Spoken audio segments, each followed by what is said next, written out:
키에르케고르는 대표적인 실존주의 철학자이면서 동시에 신학자입니다.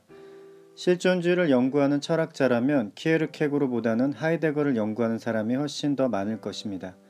하지만 실존주의를 좋아하는 신학자는 하이데거보다는 키에르케고르를 연구한 사람이 훨씬 많습니다. 키에르케고르가 하이데거보다 더 매력적인 점은 하이데거보다 훨씬 더 실제적인 삶의 문제에 관심을 가지고 있었다는 것입니다. 이것은 바로 철학과 신학의 차이이기도 합니다. 철학을 형이상학적 말놀이라고 한다면 신학은 실천적인 말놀이라고 할 수 있습니다. 그러나 실존주의적 관점이 많은 기독교인에게는 거북할 수도 있습니다. 키에르케고르에게는 신앙도 절대적으로 주관적인 것입니다. 진리도 상대적입니다. 예를 들어 2+2는 4라는 수학적인 진리가 인간 세상에서는 적용되지 않는다고 보는 것이 키에르케고르의 관점입니다.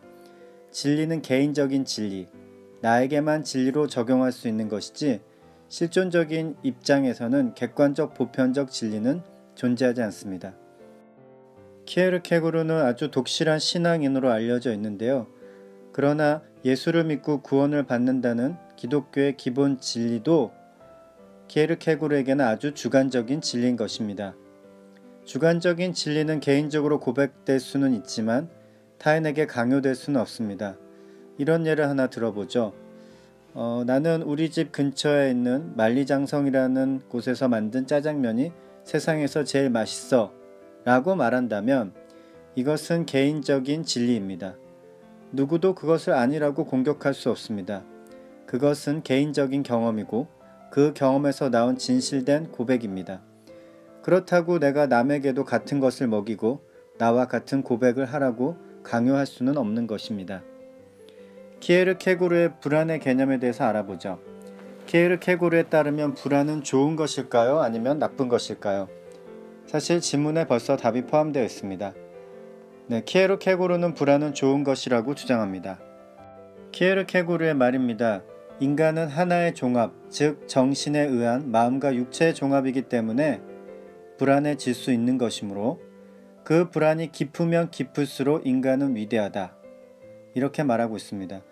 키에르케고르는 불안은 자유의 가능성에 대한 기대라고 말하기도 합니다.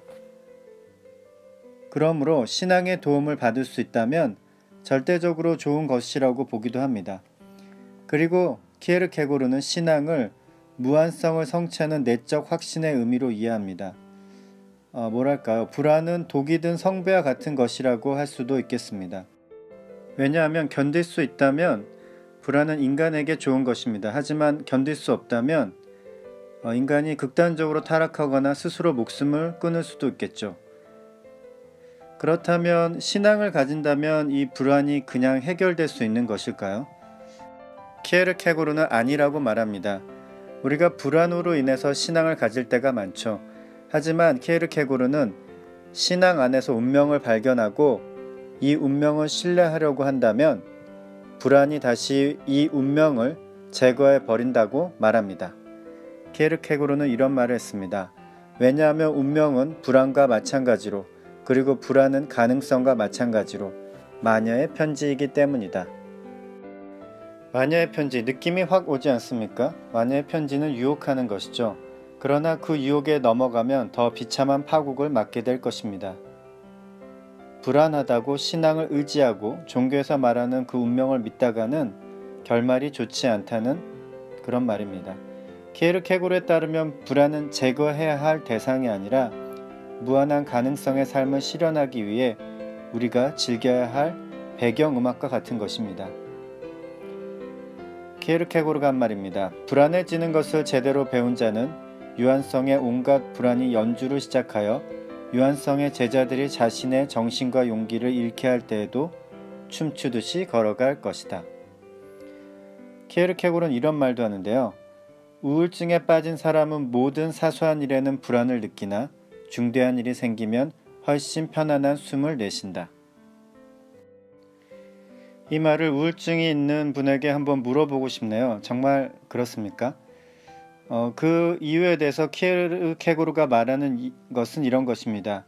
우울증에 빠져서 불안을 느끼는 사람은 온갖 사소한 일에 대해서 그 일이 진행될 여러 가지 가능성을 스스로 조작하기 때문에 불안을 느낀다고 합니다. 그러나 실제로 그런 여러 가지 가능성이 현실화될 확률이 별로 없습니다.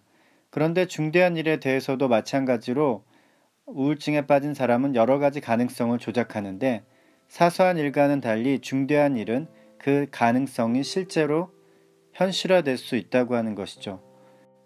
그렇다면 이번에는 불안으로 인한 조작 능력을 사용해 그 현실에 대처하게 될 수 있습니다. 꽤 일리 있는 말입니다. 우울증이 있으신 분들은 키에르케고르의 말을 어떻게 생각하는지 한번 듣고 싶네요. 그렇다면 우울증은 그렇게 나쁜 것은 아닐까요? 키에르케고르는 우울증 환자는 불완전한 독학자라고 말합니다. 진정한 독학자는 이런 태도를 신에게 배운 사람이라고 주장합니다. 우울증에 걸리신 분들 혹은 불안에 떨고 계신 분들이 있다면 키에르케고르의 메시지는 다소 희망적입니다. 그렇게 나쁜 일이 아니랍니다. 불안이 깊을수록 인간은 위대하다고 합니다. 불안에 떤다고 어디가 모자란 사람이 아니라는 것이죠. 지극히 정상이고 오히려 위대한 사람이라고 하니까 불안 때문에 불안해할 필요는 없을 것 같습니다. 그러나 불안은 매우 다루기 힘든 리듬과 멜로디의 음악과 같은 것입니다. 이 음악에 맞춰 춤을 잘 출 수 있다면 정말 위대한 댄서가 되는 것이고요. 그렇지 않다면 갑자기 분위기가 싸늘해질 수 있습니다. 그리고 키에르케고르에 따르면 신만이 우리의 선생님이 될 수 있다고 합니다. 그러나 신은 우리에게 운명을 말해주지 않습니다. 운명은 마녀의 편지입니다. 대신 신은 자유의 가능성에 대한 기대를 유지할 수 있도록 도와주겠죠. 불안에 떨고 계시는 분들이 있다면 키에르케고르의 말을 따라보는 것도 괜찮을 것 같습니다. 신앙이 도움을 줄 수 있다고 합니다. 하지만 마녀의 편지를 조심하십시오.